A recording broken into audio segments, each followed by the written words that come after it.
really appreciate it. Cheryl Temkin came to us as a friend of Abby's, and she came and met with some of us and taught us about Women of the Wall, and we thought this was something the whole congregation could really benefit knowing about. And then we all got involved with the 30th anniversary and learning Kuni Ori and singing it and posting it on Women of the Wall for their 30th anniversary. So I'm happy you're here today. Thank you, Rabbi, for opening your home to us. Great pleasure. And Shani thanks you. And so I'd like Cheryl to tell us her story, our story, and tell us a little bit more about the Women of the Wall. Thank you, Cheryl. And we're going to be incorporating other people in this, so it's a very special afternoon. Thank you all for coming. I will say that the first time I met everybody here except for Abby, whom I've known for years, was on New Year's Eve, and it was, as Jennifer said, it was serendipity. And it has been quite the journey, and we've all enjoyed it, and we're glad to incorporate new people into this. They asked me to just speak a little bit extemporaneously at the time about Women of the Wall and how I got involved and what the organization is, and I sat on the floor then. And now I have a study partner, Laura Linus, who she and I sit on the floor on lots of Fridays at my synagogue, and we do Hebrew. So it's a good place for all of us. And thank you again for coming. First, I'm going to give you a little background about this organization.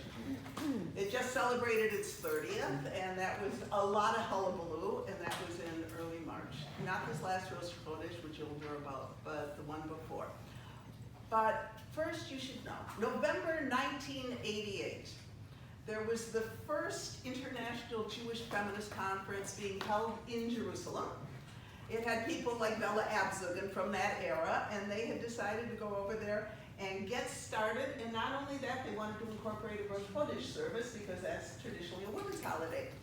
So they figured they'd do it at the hotel in Jerusalem, and that was a real good idea until the hotel mashgiach got wind of the fact that there were going to be Jewish women with a Torah scroll. And he said, ain't happening. If you want to continue to have your tu'udah, your certificate of kashrut, you are not having women daven here with a Torah scroll. So the women said, oh, that's no problem. We're in Jerusalem. By default, we're going to go to the women's section at the Kotel. And there was a young woman there, an Israeli woman by the name of Anat Hoffman, and she had been out at UCLA. She did her BA out there, and when she got out to LA, she found out that there was a whole new way of seeing feminism and seeing Judaism. And she got very interested, and she said, well, if the women are going, I'm going to bring a table, and we'll have some place to hold the Torah scroll. So they showed up in the morning, and the ultra-Orthodox were already there to see them. And they started to throw things at the women into the women's section and scream at them and throw chairs and whatever they could find to throw and totally make a total ruckus of this whole thing. But November 1988 is how this tradition got started. They said, if you ain't gonna stop us now, we don't care how many chairs come at us. We're gonna be back next month and next month and next month and next month, and we've been there ever since. Don't forget that when the wall was liberated in 1967, the Six-Day War, there was no mechitza. Traditionally, there's never been a mechitza there. It was only when the chief rabbi of Israel, a few months after the war had ended, it was already in 1968, the chief rabbi went to David Ben-Gurion, the prime minister, and said, no, we have to have that. We have to keep it as a holy place. We have to divide. And so they put up this separation. And the barrier over the years has gotten higher and higher, and the women's section has gotten smaller and smaller. But it's a barrier, that's for sure. During the first few years, the women were harassed, but it was basically a small group. It was considered an expat group. They didn't get much interest from anybody in the Israeli populace or from the Israeli press. But they forged ahead. It was a small group, and the reform movement was very helpful and helped finance court dates. And they went to court, and they wanted to get permission officially to pray there. And there was a decision that as long as it was according to what they termed minhag hamakom, which is the local practice. As long as the prayer service conformed to local practice, whatever that meant, it would be allowed. So that was sort of interpreted to mean that women could wear a colorful talit, such as Abby's wearing one, which is the original Four Mothers one, which is a heavier wool one, so she's probably shooting a movement in it today. And then we have Jennifer over there wearing the Garden of Eden one, and both of these have, on the four corners, have the Four Mothers embroidered, and that one's a lighter weight one. And so they figured that they could get away with a colorful talit and not a blue and white or a black and white one like a man would traditionally wear. It was very much of a gray area of whether or not they could bring in a Torah scroll. So traditionally what they would do was they would gather in the women's section at the wall and daven shacharit, the morning prayer, and then they would go over to what's known as Robinson's Arch at the southern end, and they would read the Torah scroll there. Robinson's Arch was in huge disrepair. It's not up to snuff yet, but it was in huge disrepair, and the conservative movement did upgrade it considerably. So some of you who've been to Israel recently may have been at Bar Mitzvah celebrations there, and it is used for that. From 2003 up till about 2009, things were pretty quiet. It was a small group of women, 25, 30. They would get together, and they would pray monthly. But in the meantime, there was something known as the Western Wall Heritage Foundation that was handed over the keys to the Kota. The government set this up. It has an ultra-Orthodox rabbi, Rabbi Shmuel Rabinovich. It is a lifetime position, and he calls the shots. The police answer to him. He determines what will be, where will be, and how it will be. He has well over 100 Torah scrolls in the men's section. Nobody else is allowed to bring in a Torah scroll, be it male or female.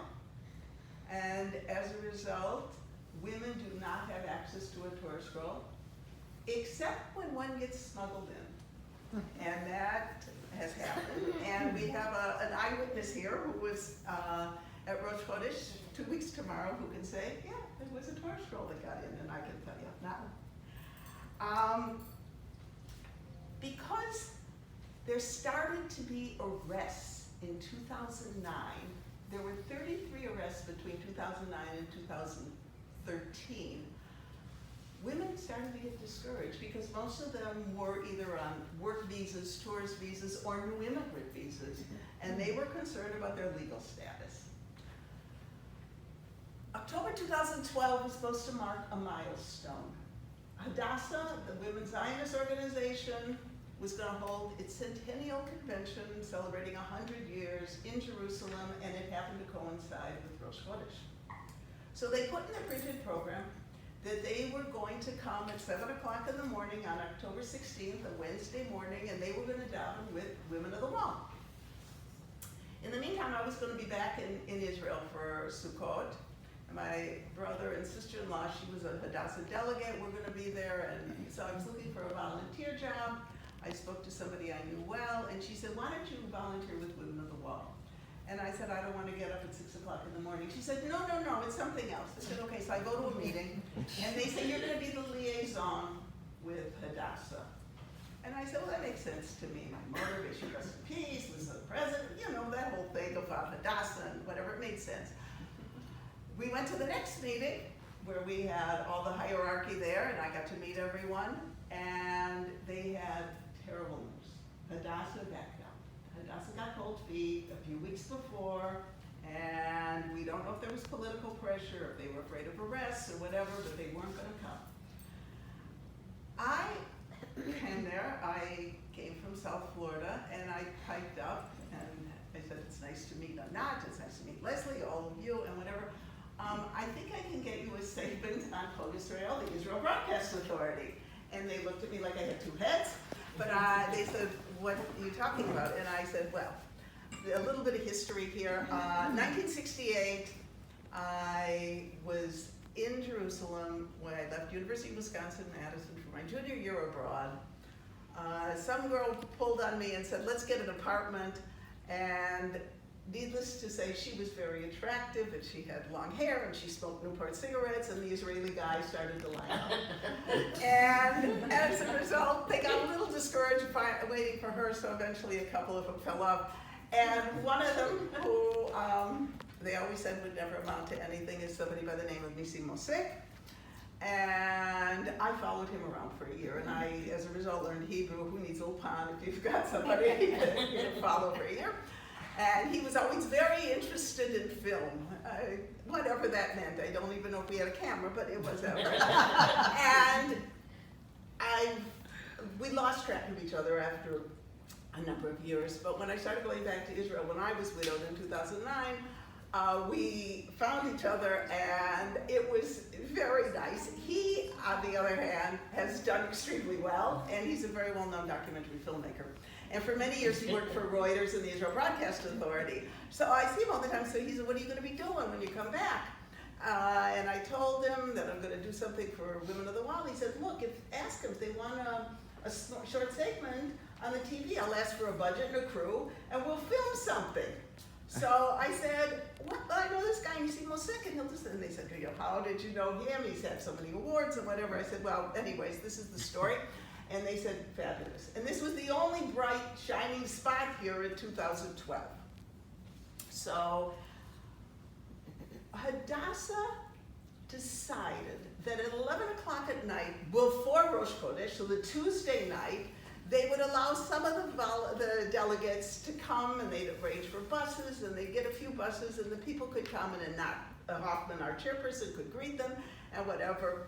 So we said, we'll take what we can get.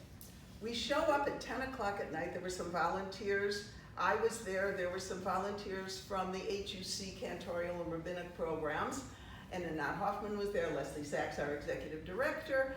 And we were going to have a few Women of the Wall talitot, so we figured the women could go to the wall and take pictures and put it on Facebook or send them home. And we were going to pass out song sheets. As soon as we got there at 10 o'clock, the police were right there to film us. And they said, you're not passing anything out, you're not giving anybody a talit, you're not doing anything, you're not allowed. The first bus shows up at 11 o'clock. The bus driver, being an Israeli, says, I'm here for half an hour and I'm turning back around, whatever. We're not waiting for the other 4 buses, and Nat starts. And she greets the women, she puts on her talit, she throws it around like a scarf, and you throw it like a scarf. There you go, girl. We got to have this as a prop here. And she shows so that the police can't arrest her and whatever. And then she motions to one of the HUC cantorial students, who happens to be from South Miami, that's just a fluke, to start singing Shema Yisrael. And she starts, and she gets out Shema Yisrael, the first 2 words, and a policeman comes, takes Anat Hoffman, handcuffs her, and leads her out of the plaza. And we were astonished. We're not praying, we're not davening, there's no Torah scroll, there's nothing, and he leads her away. He takes her to Kishle, which is a holding pen right near the Jaffa Gate. And she is kept there till 3 o'clock in the morning to be interrogated. They have her with handcuffs. They drag her at one point so that her wrists are actually bruised. I had pictures of them. And at 3 o'clock in the morning, they decide to transfer her to the women's prison in the Russian compound in Jerusalem. She has her Women of the Wall talit, which holds her in good stead. Thankfully, she has the heavier one because there was no mattress for her or a blanket or anything. They throw her in a cell with 3 women. One is a Ukrainian prostitute who doesn't speak any Hebrew yet. We have a drug dealer, and we have a car thief. And they say to Anat, what are you here for? And she said, for singing Shema Yisrael. So,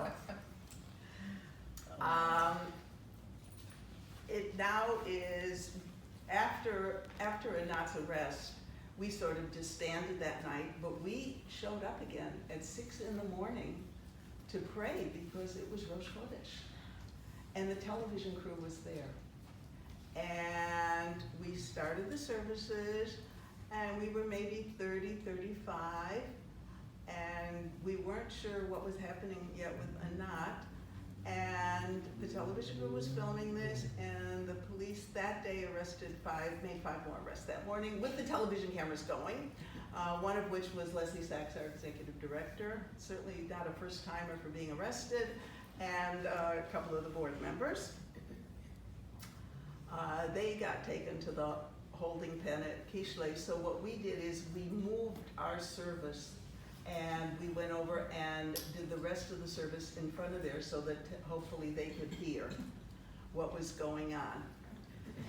We found out that Anat was going to be taken to court at 12 o'clock that day, and I was able to tell Nisim and the crew, so they were able to get there. And there is an 11-minute video that was made that was shown on Israeli television in January of 2013, and I'll get to that in a minute. But if anybody does want to see it, it's on my website, and if you look under links, you can see that, because I did the subtitles for it, and you will see Anat being dragged into the court and how haggard she looks. And the crew says to her, "How you doing, Anat?" And she just sort of shrugs and moves her head, but she had been warned that she couldn't speak to anyone, and she didn't. The video was put together. It was really well done. It was shown on a Friday night, which is a big night for newscast watching in Israel. And for those people who saw it, it came as a shock to see what these women endure, and this basically unknown organization that it existed. A couple of people who saw it were some of the original paratroopers from 1967, and they had liberated the wall. And they yelled Gewalt. They yelled, "We did not liberate this wall to make it into an ultra-Orthodox synagogue." And they got very, very upset. And to this day, there's a very close relationship between this organization and the 1967 paratroopers, who meet on a very regular basis. And if you do go on my website, you'll see actually the main picture is a gathering that we had about last summer together with them. And some of them to this day are disabled, some have passed away, so we have some widows in there and whatever. This is a tough pill for them to swallow, to see what has happened to this holy place, which it is. It's a holy place for Jews from all over the world. In February of that year, 2013, some of the paratroopers came, and so did some Israelis. They realized that this was going on, and there were still arrests on that day. And they arrested a rabbi by the name of Rabbi Susan Silverman, who lives in Jerusalem, and her daughter Hallel, who's 17. And Susan Silverman's sister is the comedian Sarah Silverman. So needless to say, it got lots of publicity then, and it really went viral. And it became a cause célèbre. In April of 2013, there were 5 arrests that morning, including Leslie Sachs and some board members, and they went to a court, a municipal court, and the judge there was a woman, Sharon Lauri Bavli, and she stated, it was around Pesach time, and I like to say she said it, I'm not sure she did, I'd say, Dayenu, it's enough already, we've had it. She decided the women are not disturbing the public order. Their prayers conform to local practice. The fact that they pray aloud, which apparently disturbs ultra-Orthodox men who are so distracted by hearing a woman's voice, does not hold water. The police appealed the judge's ruling, and in May of 2013, we had what's known as the Judge Moshe Sobel ruling. Judge Moshe Sobel is an Orthodox Jewish man. He sits on the district court in Jerusalem. He decided against the police appeal.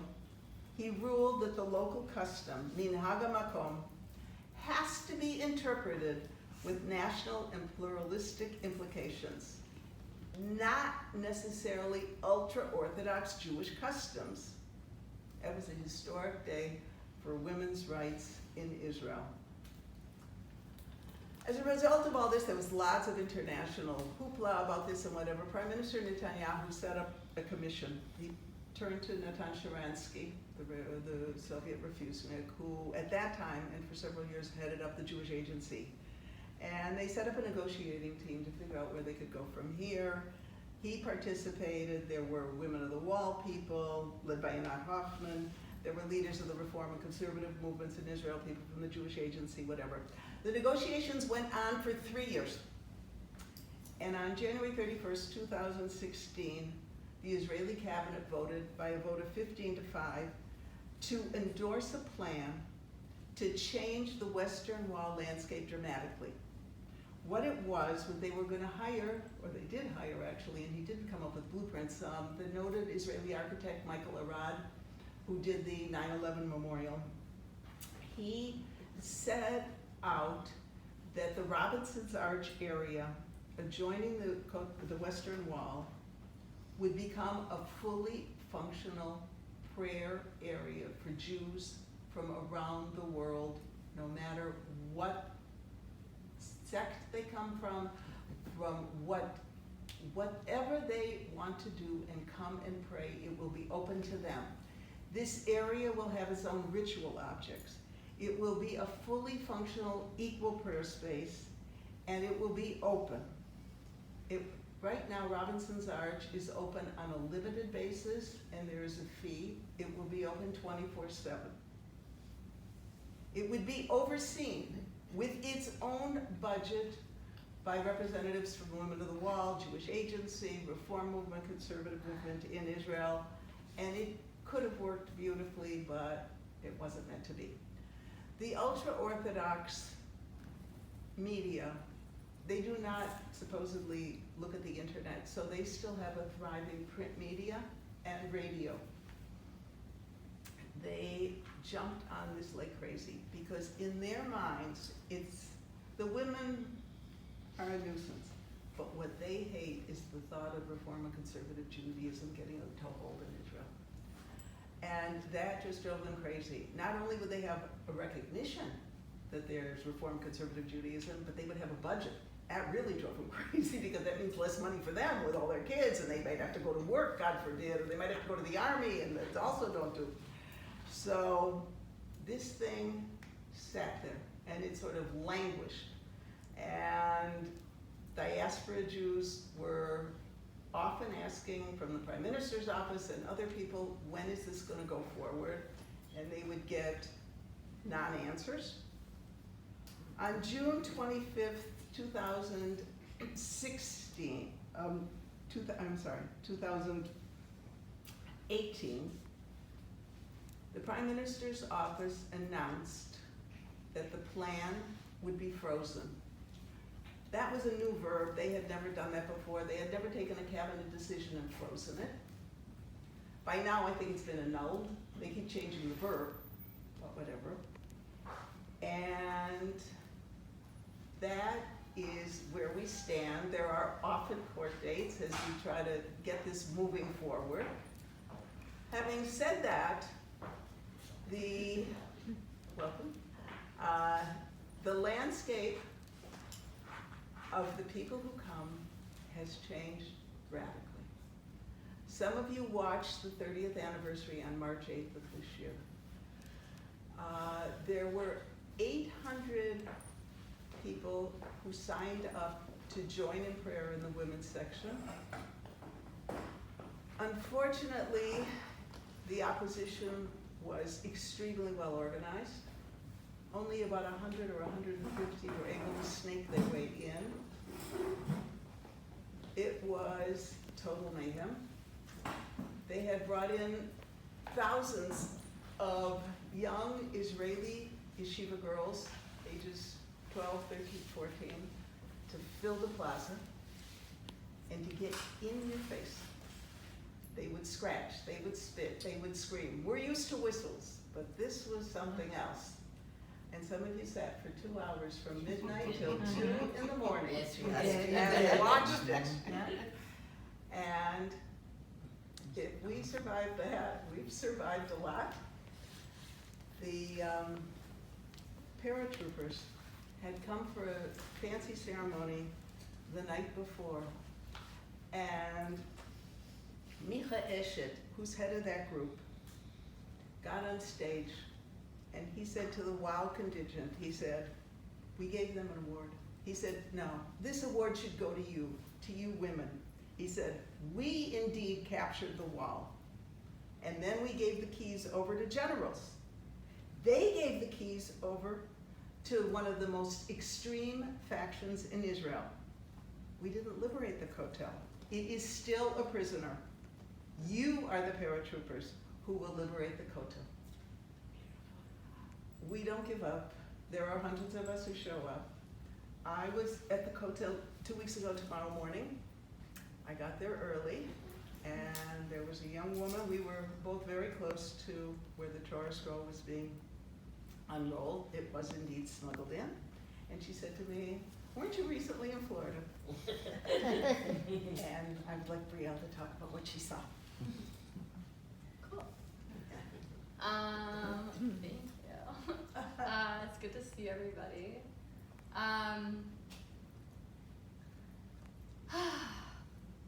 I had an amazing time. So, in Israel in general, and at the Shachrit service for Rosh Chodesh in particular,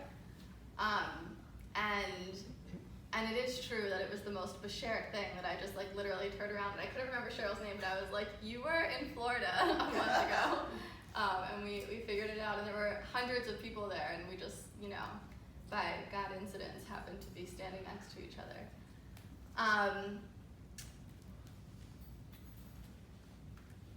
I was thinking maybe I would read what I wrote. Please. Should I? Okay.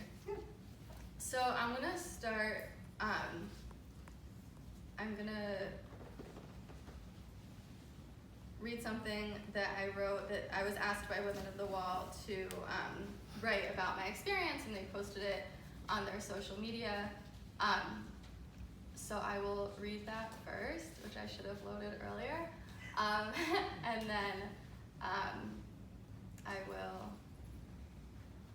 Okay, and then I'll add some to it. So. First, what happened real quick before this was that I was still in classes during the month that I was in Israel, and so I have a class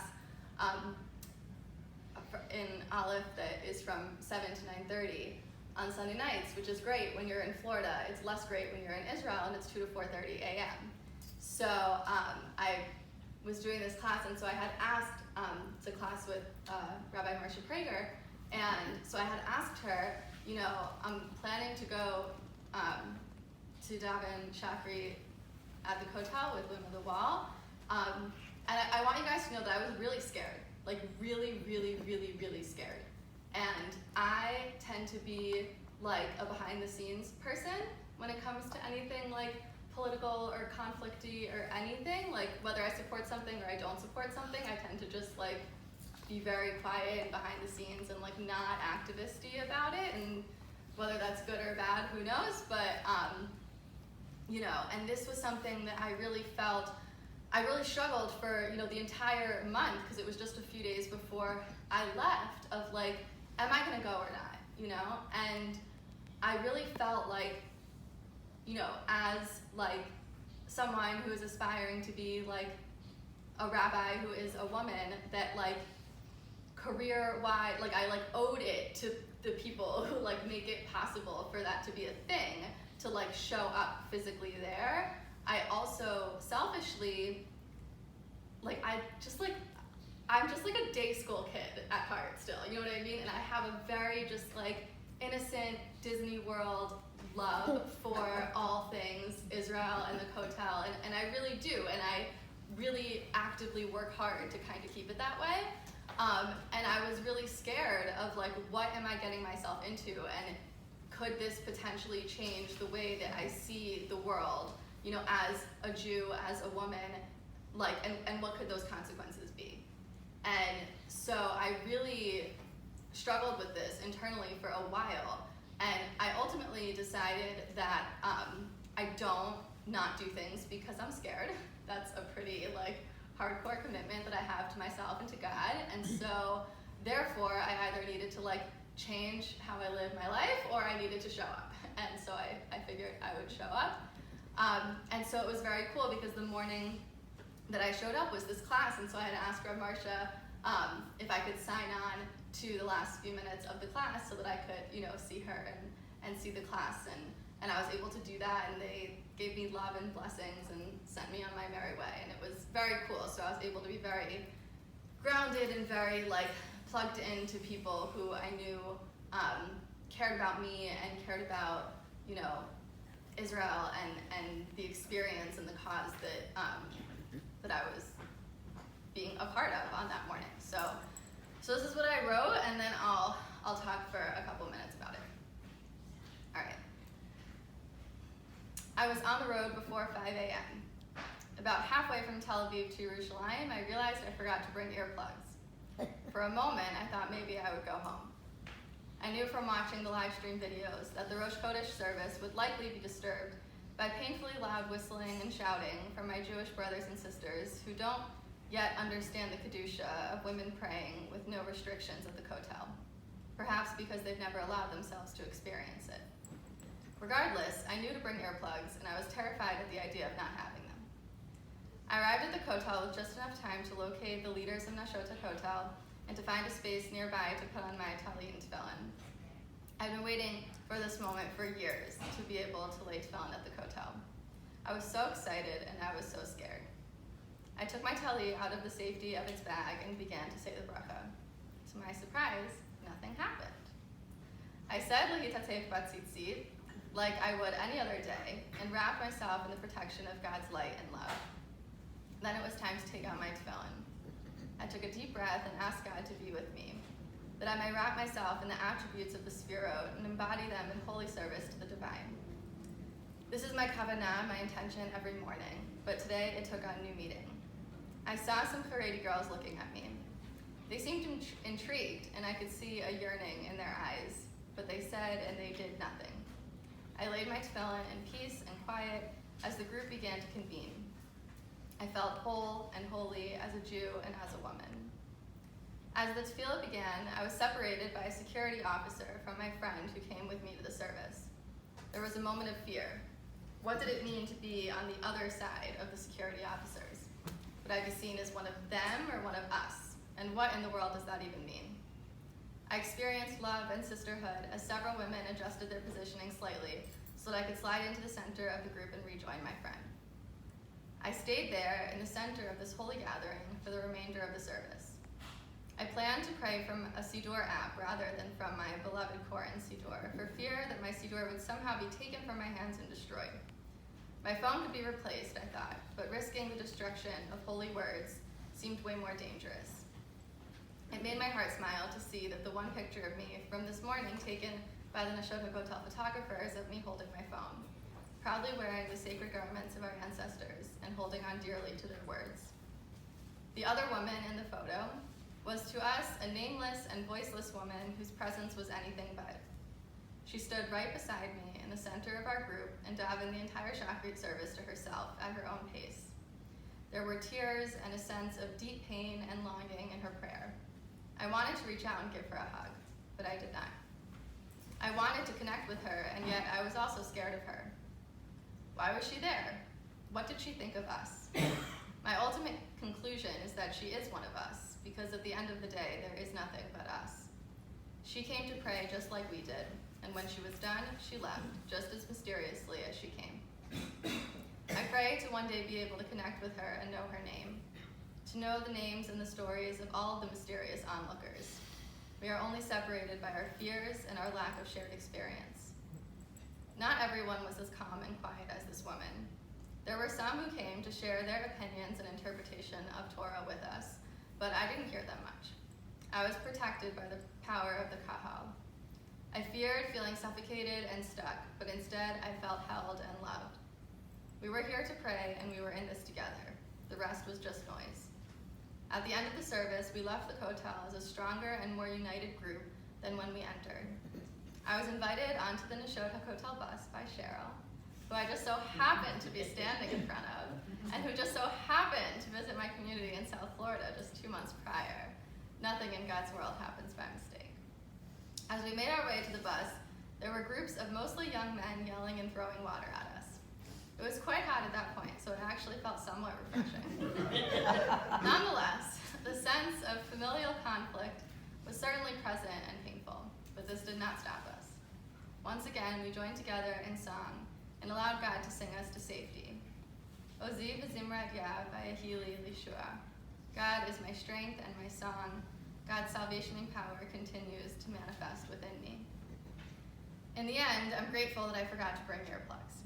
I'm grateful that I was able to hear the beautiful voices of the beautiful women who gathered together this morning to honor God, Torah, Rosh Chodesh, and each other. And I'm grateful and honored to have been one of them. Thank you for sharing that. Yeah. Thank you. So that's really what I experienced. And sometimes, like what happened at the 30th, anniversary, like there are times when that is not the experience, and I in no way want to invalidate anybody else's experience by sharing my own.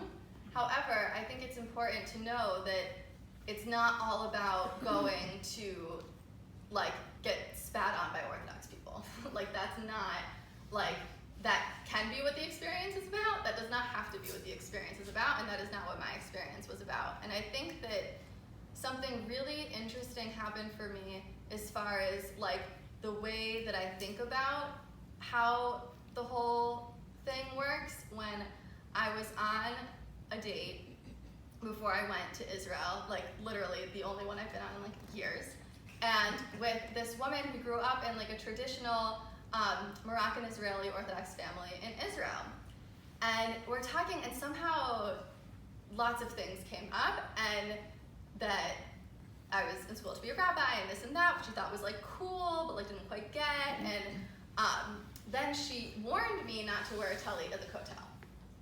So I said to her, I was like, well, I wouldn't necessarily like wear tallit at the kotel, like that wouldn't make sense because I would have already done like lahita teit batzitzit in the morning when I laid tefillin and dam shachrit. She looked at me like I was insane, like whoa, like that's like beyond what you could even comprehend, which is exactly why I said it. We didn't go out again. And so we were talking about it, and basically what she said, as I said, I was like, the only time that I would wear tallit and tefillin at the kotel would be if I was going for Rosh Chodesh with Nashot at Kotel. And she's not a huge fan of the organization. And she said, she was like, it just doesn't make sense why they can't just respect the rules. Like there are rules and people need to follow the rules, and like why are they not following the rules? And I was like, okay, here I am, open-minded, like say more, And basically what I began to understand in a way that I like differently from how I've understood it before is the idea that like people really think that the kotel like should be legitimately run like by the ultra-Orthodox, and that when we show up and do things that are against their rules, we are doing things that are against their rules. Like that's really how they see it. And she said, she's like, just like, an Orthodox rabbi would come to your Reform Yishul and respect the fact that you were the Rabbi, like, you have to respect that when you come to the kotel, like it's an Orthodox space and you need to follow their rules. And I was like, well, I am not part of the Reform movement, I'm not gonna be a rabbi, but we'll like get to that later. Like, okay, like, okay, though, like I understand that. Like I could imagine if somebody, a group of ultra-Orthodox people showed up a half hour early to Art Cert one Friday and like threw up in Bechitza, like when we showed up, we'd probably be really confused and like turned off and like, why are you here? These aren't our rules, And so I was able to really understand it in a different way, to be able to have some kind of compassion and love for the people who are there, who are not acting in very compassionate and loving ways. And I think that that's important because there's so much, conflict in the world, and including and especially sometimes like within the Jewish world. And I think that's really, for me, like what it came down to in trying to understand was like, they don't think, it's not that they hate me and think that I shouldn't be there, It's that they really think that this place legitimately should be run by their rules, and what I am doing right now does not conform to their rules, and so they don't like that. Just like if I ran something that had my own rules and someone else showed up and did something that I felt was against those rules, I wouldn't appreciate it either, you know? And so I think that that's where I hope that it goes, you know, in the future, that we can really start to, like when I was like laying my tefillin, and like I saw these like Haredi girls, and I could tell that they were like, that looks so cool, you know, like I could tell. I was like, listen, like I'll show you how to do it, you know what I mean, like, and that's the last thing I'll say is that I did think it was really interesting that like the people that came, you know, to try to explain to us that we weren't following their rules, we're all like much younger, like high school, or like much older. And I thought it was really interesting that like there was no one of like my generation there. There were no like 20 and 30 somethings there. And I thought that was really interesting and also really sad, because I was like, whoa, like these 13-year-olds, like they don't hate me, like they're being taught to hate me, and they're being taught to, you know, think that what I'm doing is wrong and unholy. And when no one's looking, and I see them look at the corner of their eye at what we're doing, and I can see that they're kind of mumbling along to our davening, like that's their neshama, that's what they want to be doing. And so I really hope that like something can happen so that by the time that like those kids become like the parents, like something can change, you know? And I feel like God is beyond comprehension, and so therefore anything's possible, and so therefore there's hope that that can happen. And so I think that being able to go and really experience it, it was a completely different experience from watching the live stream. It was really holy, and it made me feel like I was doing something important.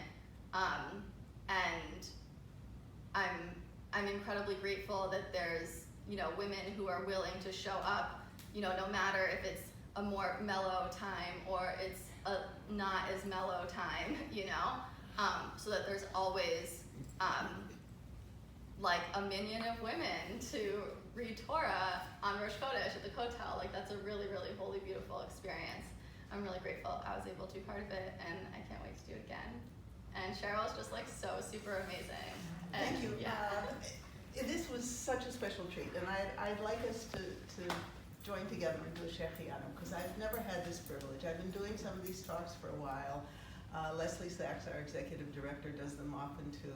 But we've never had this privilege to have somebody who joined us of her own volition, went out of the way to come and to be with us and to experience this, and to be able to come together today and hear these stories. Mine was one thing, but to hear Brielle and to know how she saw things and was able to be part of us, and we just literally joined hands that morning. It was one of those, when they say Bashir, and we said serendipity, and it really was meant to be. So, Rabbi, could you lead us in Shechianu? Sure. I don't think so. Okay. I'd like a woman to lead us. All right, let's see, who we gonna choose? All right. Yes. Well, we Can we hold hands? Yes. We certainly can.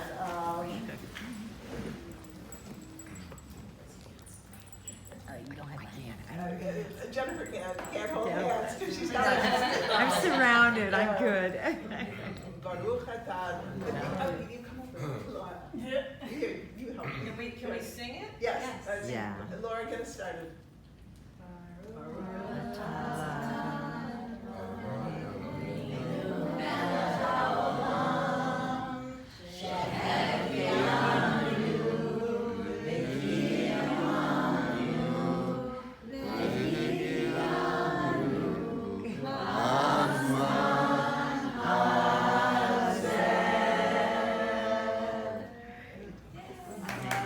Those of you who watched the service know that we always end with Hatikva. But today, we're not ending because I would love to hear your questions, and Brielle would also, I'm sure, welcome them.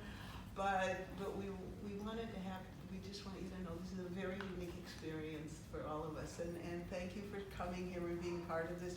Many thanks to Brielle for having the courage to get in the car that morning at 4:30 in the morning. And I know what it is to drive up from Tel Aviv, and she didn't know what awaited her. And she snaked her way through the old city, I'm guessing, but we wouldn't let her leave alone. She was with us all the way. She was one of us and whatever. So it was a very special time, and today's this very special day. Give us some of your thoughts, your questions, whatever. What would you, anything you'd like to share, or if you have questions for Brielle or for me? Well, I just wanted to say thank you to Brielle, because I'm going to be a little teary-eyed, but it's a little scary on New Year's Eve to be watching the disrespect after 30 years for women, and the fact that you're giving us the courage to step up is wonderful, and I thank you for that. Others? Anything else you'd like to share or to have questions, please? I hadn't been aware of this, because when I was like 15 going on 16, I went to Israel and I was at the Kotel, and I've been various other times at different ages, and I guess we had the women went on to the women's side, and if you didn't have a skirt or a shirt or something, they gave you something, and you know, I didn't realize that this was happening until there was something in the newspaper number, I don't know, it was 2015 or 14, someplace around there. My sister was reading me an article, and I said, that can't be true. I remember being in front of the hotel. Nothing happened to me, but I guess we weren't praying out loud. I was there once on Simchas Torah, and I remember maybe being a little bit away from the wall, but people were dancing, and I was with cousins who were there in Israel, and they had their son, and he was on his shoulders, and his dad was like holding the Torah, and it was being passed around. I don't think I held the Torah, but it's like I doubt that you held the Torah. Yeah. Unfortunately, the mechitza itself has gotten higher and higher, so that if there are bar mitzvahs on the male side, if women, family members or whatever want to watch, they have to come on step stools, and it's rickety at best, and can be dangerous. And these things are so important, because these are rites of passage for us as Jews. And to be able to go to Israel and celebrate a bar mitzvah is a significant milestone. And to not have that freedom to be able to do it freely, it hurts all of us. We need to have our place. The wall is too important. It isn't all about the wall, but the wall is an important symbol for Jews around the world from the diaspora. And we on the outside see it better probably than Israelis who were there. We're like, really? Can I say one thing of just a suggestion for when next time people go to Israel in the Kotel? One thing I did that was very, very cool, the Rosh Chodesh was on Monday, and on Shabbat, I went to the Kotel at midnight. And this is something that was a suggestion from Rabbi Dila Razel, who everyone here knows. And she sent me this email, like, you have to like go to the Kotel at midnight, it's when all the magic happens. And I'm like, my first thought was like, is it open then? Like, I don't know how this works, you know what I mean? And so, long story short, I'm like, that sounds scary and logistically unfeasible. Like, let's make it happen. And I did, and I literally like drew a map to scale, because I wouldn't be able to have my phone of like how to get there. I mean, it was, and I saw, you know, like what Cheryl is talking about, like the purity of it, you know, and there were like 3 women there, maybe. All the chairs were put away, it was silent, the birds were all like sleeping in the stones, there's so many of them.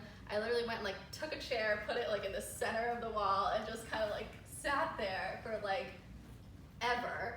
And so I highly suggest, if that's at all possible, especially, you know, before or after an experience at the Kotel that might be a little bit more energetically charged in a way that could feel unpleasant, to really go and experience like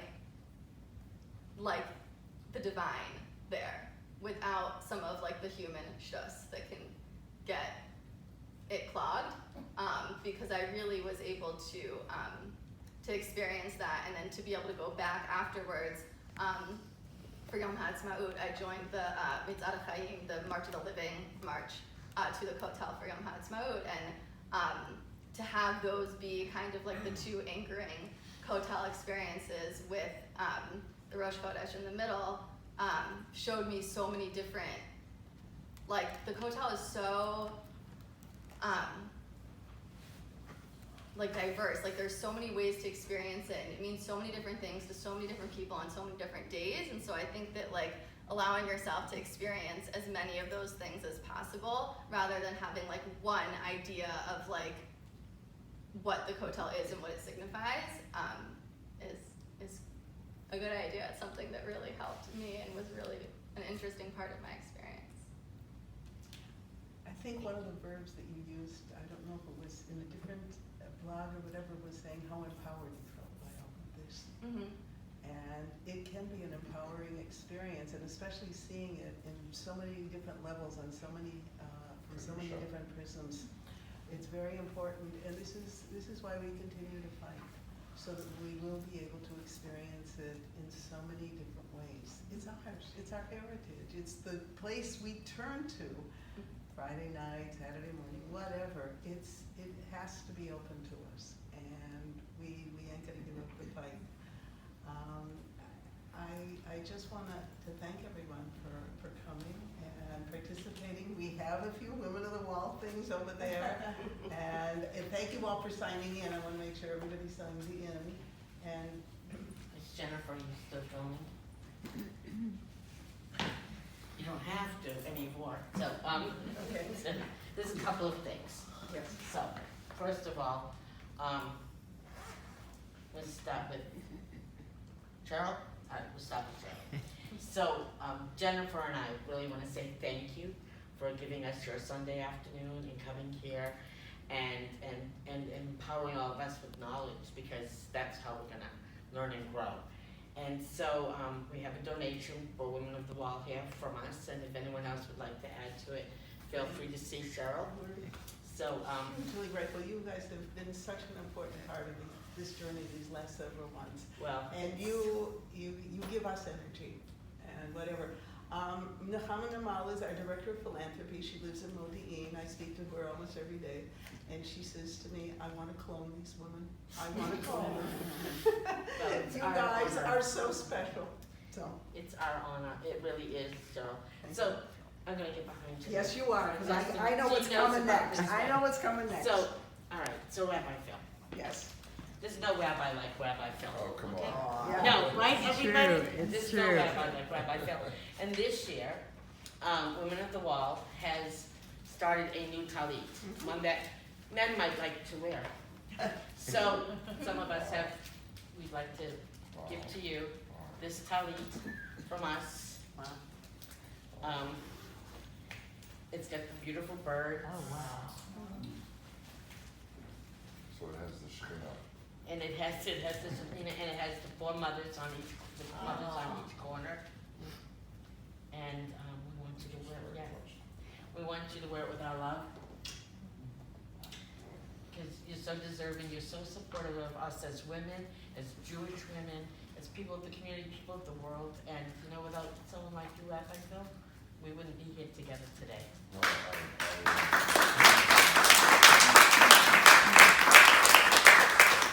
we wouldn't be here today if it wasn't for Rabbi Shani.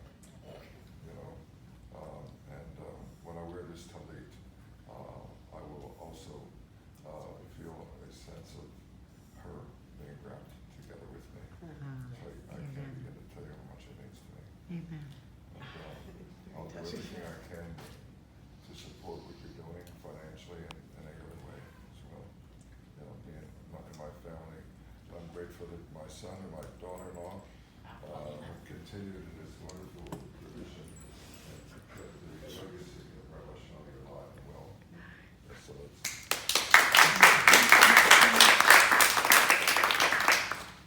Okay, thank you. thank you. As they say in Hebrew, Titchadesh. Well, I daven the Chabad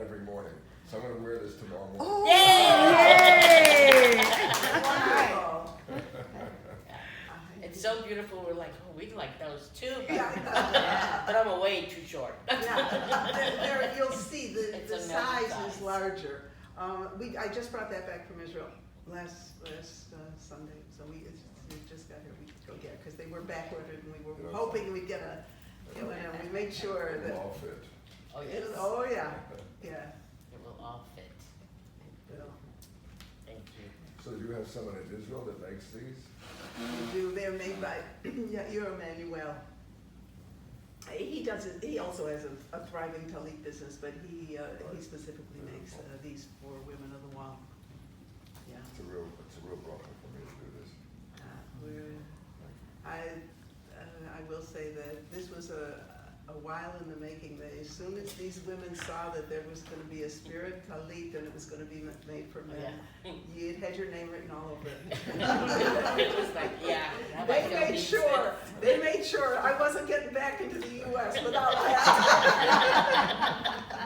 We didn't ask too many times. Or maybe Right, so Cheryl has some Yeah, I do have some merchandise stuff in the book. and different things, so you can see her for that, and we'll help answer questions. Yeah. The model here that's filming also has on one of the T-shirts. Yes, she does. And so there's T-shirts and there's collar covers. You gotta go check it all out, okay? See if there's something there that'll make you feel. You guys are great poster girls. Is your home here or in Israel? My home is here. I live in Tamarack, Florida. Yeah, I tend to go back twice a year. My brother made Aliyah. My brother lives in Netanya now. He comes back to the States for a few months. They have to drag him back. He done very well. He really took to it, and whatever. And I'm very close with the women from Women of the Wall. So, but my home is here. I'm a South Florida girl. I go to Temple Beth Torah Shaarei Tzedek, conservative shul with Rabbi Michael Gold. And for a while, Rabbi Bill was joining us for Minyan. Yeah. Pardon me? You were joining us for Minyan. I was saying Kaddish there. Yes, you were. Yes, you were. We were glad to have you. Really grateful. Yes, we have a Minyan. The Sunday night minyan is the only minyan on Sunday night in all of this area. That's correct. We have a Minyan twice a day, 365 or 66 days of the year. We pride ourselves on that. So we're so happy, Cheryl. Thank you Part so of us. much. There's some water up here. Yeah.